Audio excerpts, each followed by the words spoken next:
ত্রয়োদশ জাতীয় সংসদ নির্বাচনের পর বিরোধী দলের নতুন কৌশল হিসেবে ছায়া মন্ত্রিসভা গঠনের ঘোষণা দিয়েছে বাংলাদেশ জামায়াতে ইসলামী ও জাতীয় নাগরিক পার্টি এনসিপি।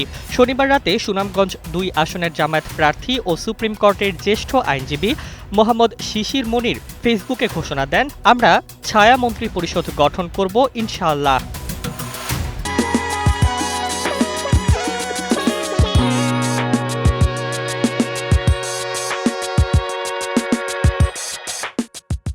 এরপর রবিবার সকালে এনসিপির মুখপাত্র আসিফ মাহমুদ সজীব ভুঁইয়া জানান, দলের পক্ষ থেকে ছায়া মন্ত্রিসভা গঠনের প্রস্তুতি চলছে।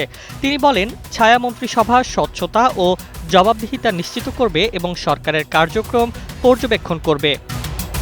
সংসদীয় গণতন্ত্রে ছায়া মন্ত্রিসভা হল বিরোধী দলের গঠিত বিকল্প কাঠামো, যা ক্ষমতাসীন সরকারের সমান্তরালে কাজ করে।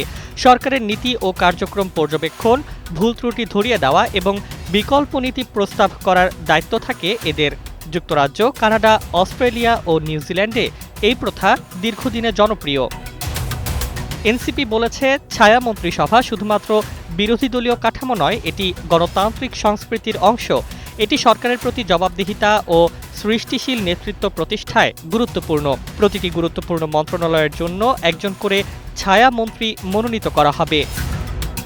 দলটি মনে করে, বাংলাদেশের কার্যকর গণতন্ত্রের জন্য এখনই সময় এসেছে এই সংস্কার চালু করার। ছায়া মন্ত্রিসভা গঠন হলে সংসদীয় রাজনীতি আরও সক্রিয় হবে এবং সরকারের নীতি ও প্রশাসন প্রণালীকে নিয়মিতভাবে সমালোচনা ও বিকল্প প্রস্তাবের সুযোগ পাওয়া যাবে।